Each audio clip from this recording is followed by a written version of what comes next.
The Radio France International has broadcasted a very interesting report about how TDF fighters are operating in central Tigray. How are they surviving there? Several viewers have been asking questions about which types of weapons TDF are using in central Tigray. How are they getting their supplies? And what is their mode of communication? This report, broadcasted by Radio France International, answers several important questions about the mode of operations adopted by TDF fighters in central Tigray. So I thought of sharing it with you viewers. Correspondent of Radio France International, Sebastian Nemeth, managed to gain access to a cell of TDF fighters which is operating in central Tigray. Sebastian Nemeth has not disclosed the exact location where this cell is operating. He says that this cell is being led by a colonel of TDF. His name is Colonel Mibrato. He is leading this cell of TDF fighters. How are these TDF fighters operating?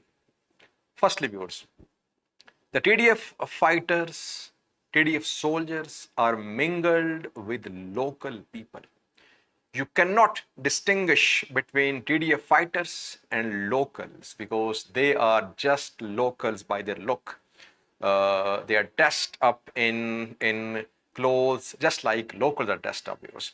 So they have mixed up with locals.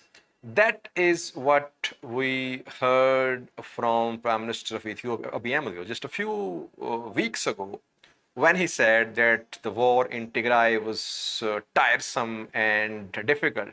He had said it was becoming difficult to distinguish between Tigray soldiers and locals. So we have a confirmation that in central Tigray, TDF fighters are not wearing TDF uniforms. They have mixed up with locals. And sometimes when these fighters are killed, we hear such claims that civilians have been killed. Yes, civilians are also being killed, but sometimes TDF fighters are operating in the guise of civilians. So that is why Ethiopian government says that not all civilians killed are civilians.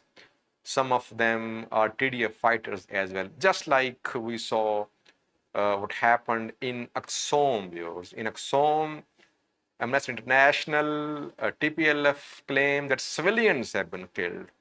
On the other hand, the Ethiopian government says that in Axom, the people who were killed, most of them were combatants. They were civilians backed and armed by Tigray Defense Forces.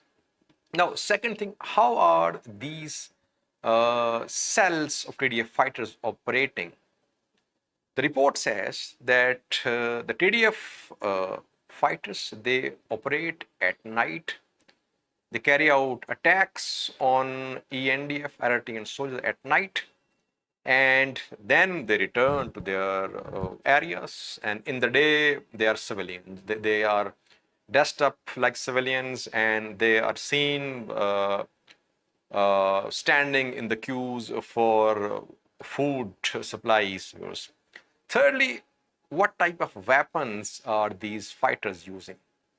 In terms of weapons, Sebastian Nemeth says that this war is asymmetrical.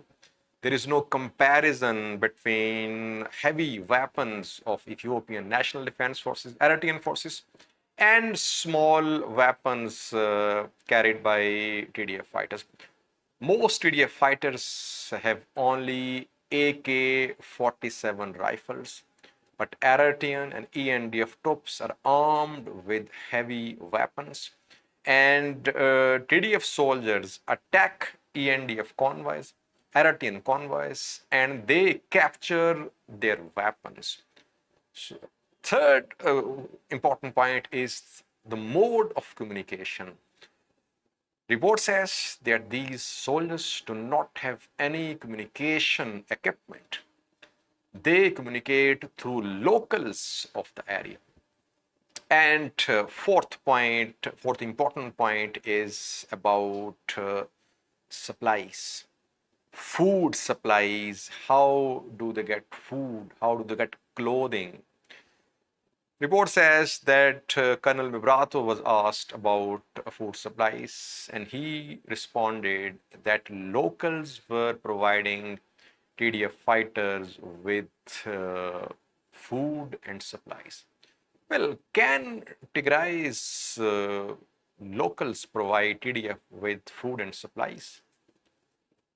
Locals in Tigray are already in need of humanitarian assistance. So it seems to you that the humanitarian assistance that is being provided to the locals of Tigray, some part of it is going to TDF fighters as well. And that explains the delay in humanitarian assistance delivery.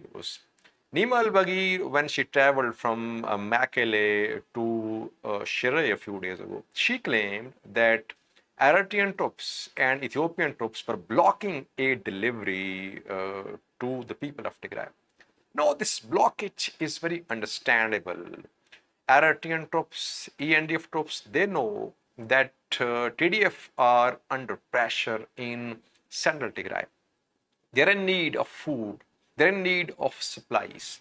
So they want to check each and every truck, each and every vehicle carrying food supplies. They want to ensure that no weapons are supplied to TDF through these aid supply vehicles. Secondly, they want to ensure that the aid supplies reach only people of Tigray, not fighters of TDF.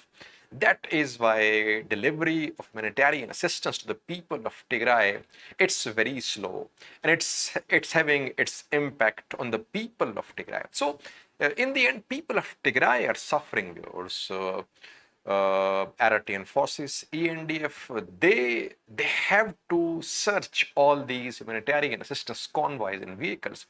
It's part of their military strategy.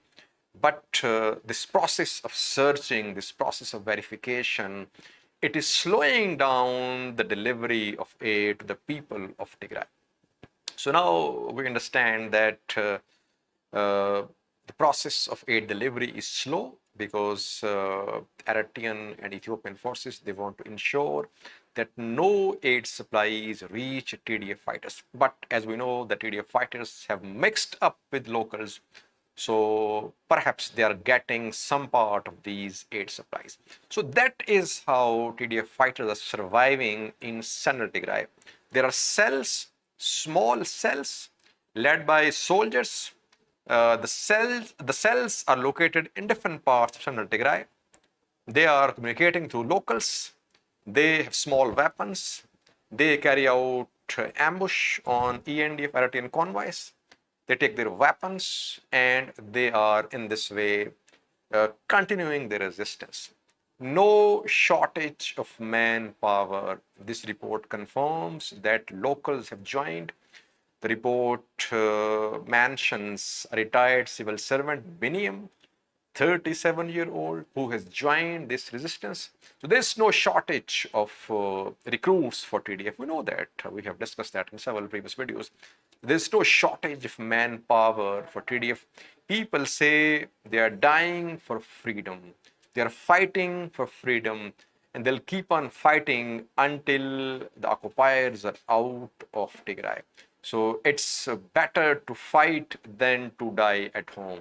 Now, it does not mean that TDF are operating only through cells, small cells.